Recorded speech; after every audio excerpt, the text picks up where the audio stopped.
Në fshatin Lin të Pogradecit është zbuluar tashmë dhe është konfirmuar vendbanimi palafit që daton midis 8.000 dhe 4.000 vjet para erës sonë paralinjës së Krishtit, që do të thotë vendbanimi më i vjetër në Evropë, ky sipas studiuesve. Megjithatë, për të folur pak më shumë mbi këtë lajm, i cili ndoshta nuk ka marrë vëmendjen e durreve prej aktualitetit politik dhe gjeopolitik, unë kam kënaqësinë që të kem në lidhje të drejtë për drejtë Jani Koçillari, arkeolog. Jani, shumë faleminderit që jemi së bashku.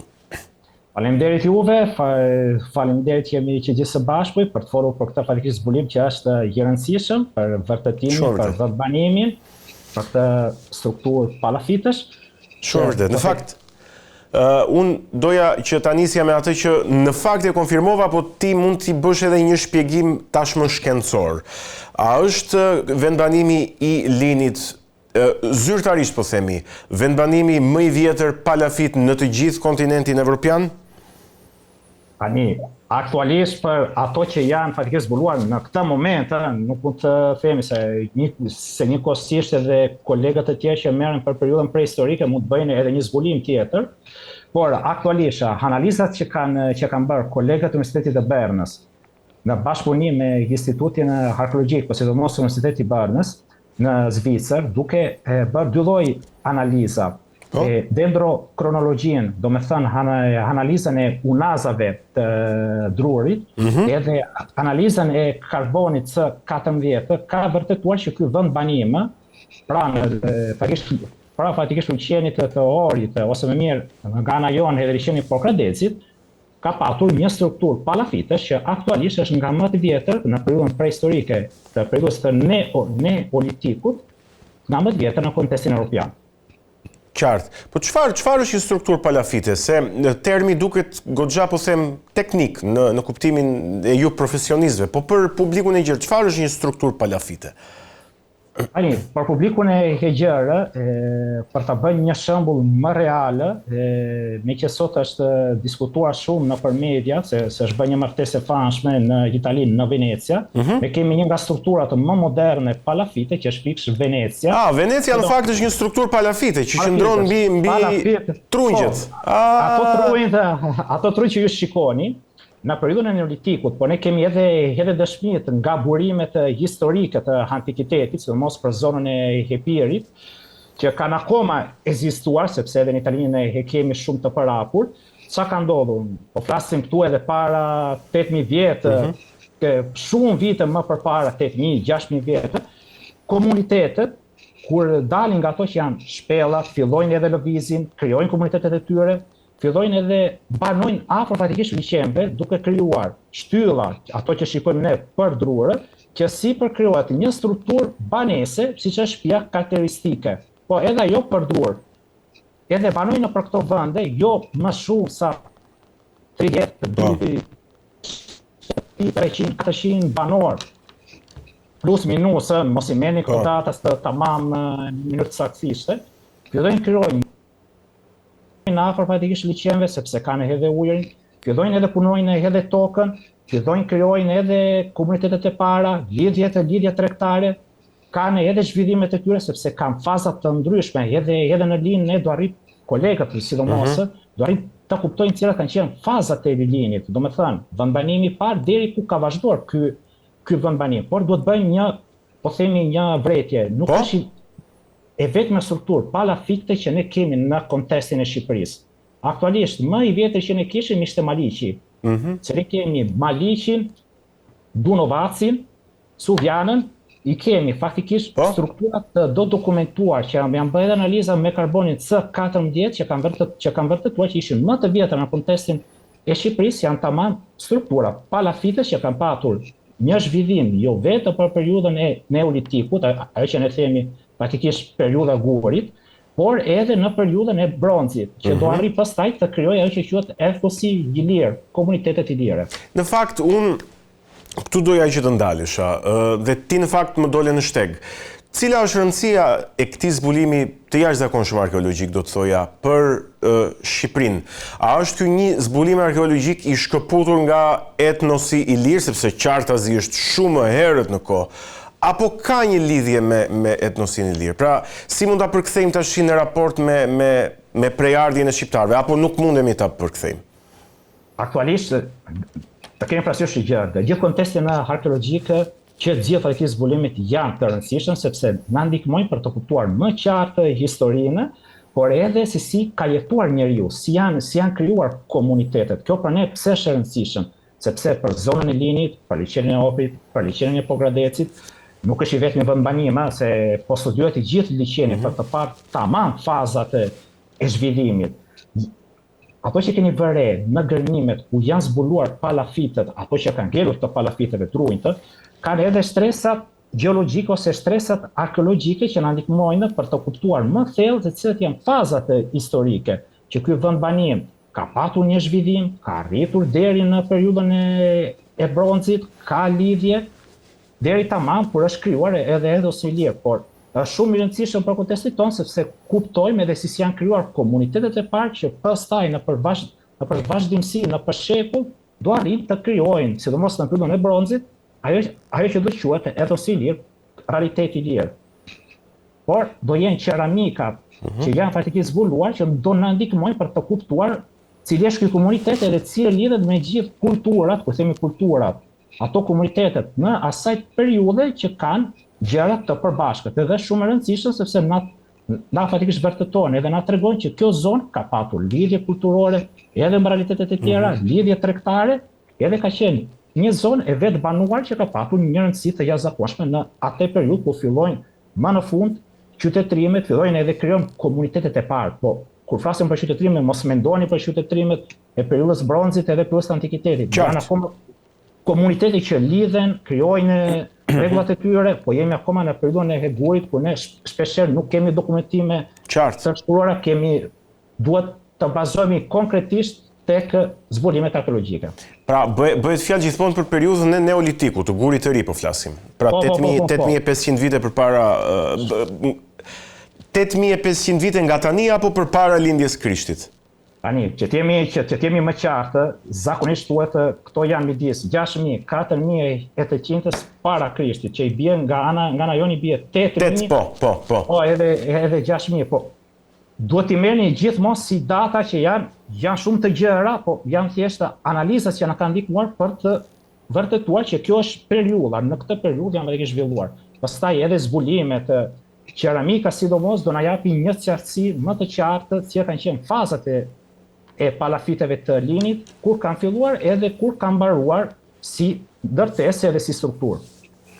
Po fakti që të paktën deri tani ky është vendbanimi më i vjetër palafit në Evropë, tregon diçka në lidhje me zhvillimin e qytetërimeve të hershme, po themi në zonën e Ballkanit, apo është rastësisht sepse bie fjala nesër mund zbulohet një vendbanim palafit diku në Francë, po ja fuskot që është edhe më i vjetër. Pra, është thjesht besoj çështje e rastësisë arkeologjike të zbulimit apo ka një lidhje me qytetërimin në zonën e Ballkanit?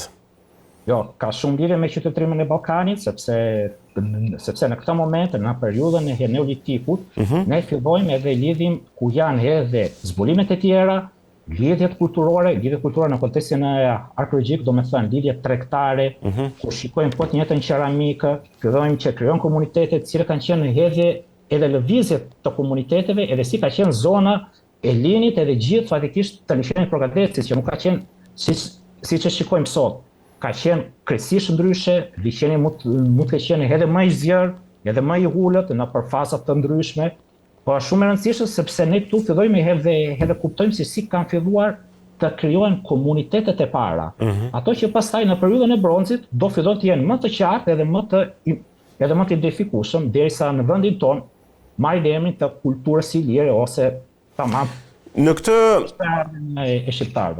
periudhë, pra 8000 vjet nga tani po flas, nuk mund të flasim ende qartësisht për Ilir ose për Helen ose për Dor ose për nuk e di, domethënë për çfarë popullsisht mund të flasim apo është ende një periudhë e errët po themi e historisë kjo? Jo, nuk është akoma një periudhë e errët sepse ne këtu përmendim shumë simbase eneve që janë faktikisht zbuluar për të identifikuar komunitetet, por nuk mund të flasim atë do jenë fiset Ilire, fiset Elene, fiset Mikenasit, fiset Dorët, Përkundazi, nuk mund t'i përmendim dot sepse nuk janë formuar, nuk është. Këto janë antenatët të, po themi, pasardhët e tyre shumë vite, shumë shekull më përpara që pastaj do arrin të krijojnë këto lloje komunitete. Po është shumë e rëndësishme. Këtë gjë ta kemi që gjithë parasysh. Tani bëjmë edhe një hap tjetër.